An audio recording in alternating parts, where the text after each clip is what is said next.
Welcome to this week's Coffee and Conversation, the iced coffee version because it's 100 degrees out. It's a question and a fear men have.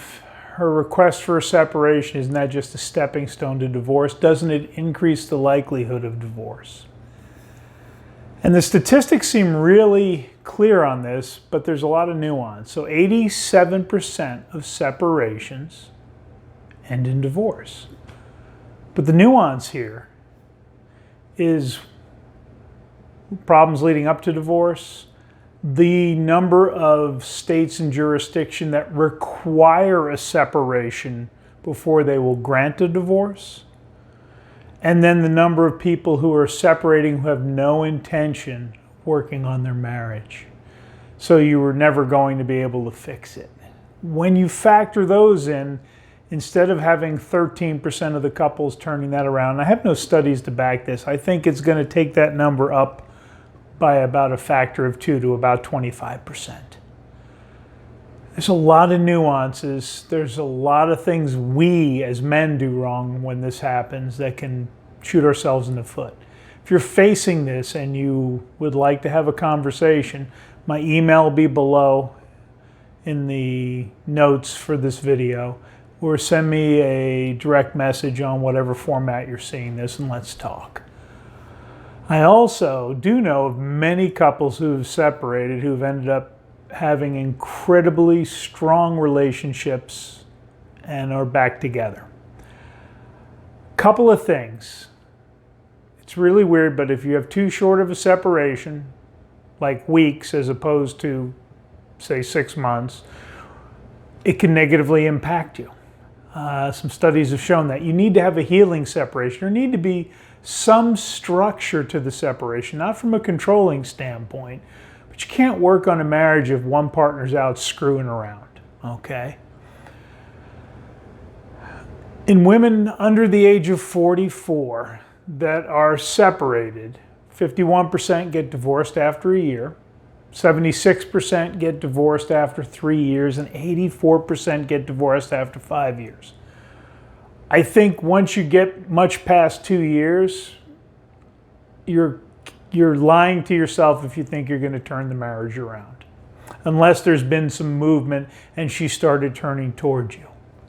That's the thing. Statistics show that after a divorce, 75% of couples, one of them regret the decision a year later.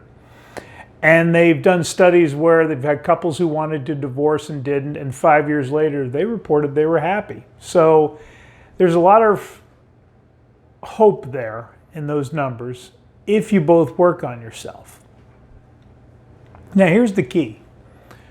If there's a separation, you can't be clingy. You can't be coming from a place of fear and anxiety, and you can't be coming from anger. I wasn't separated with my divorce all those years ago, but I came from the anger place. It doesn't help you. It's like shooting both feet.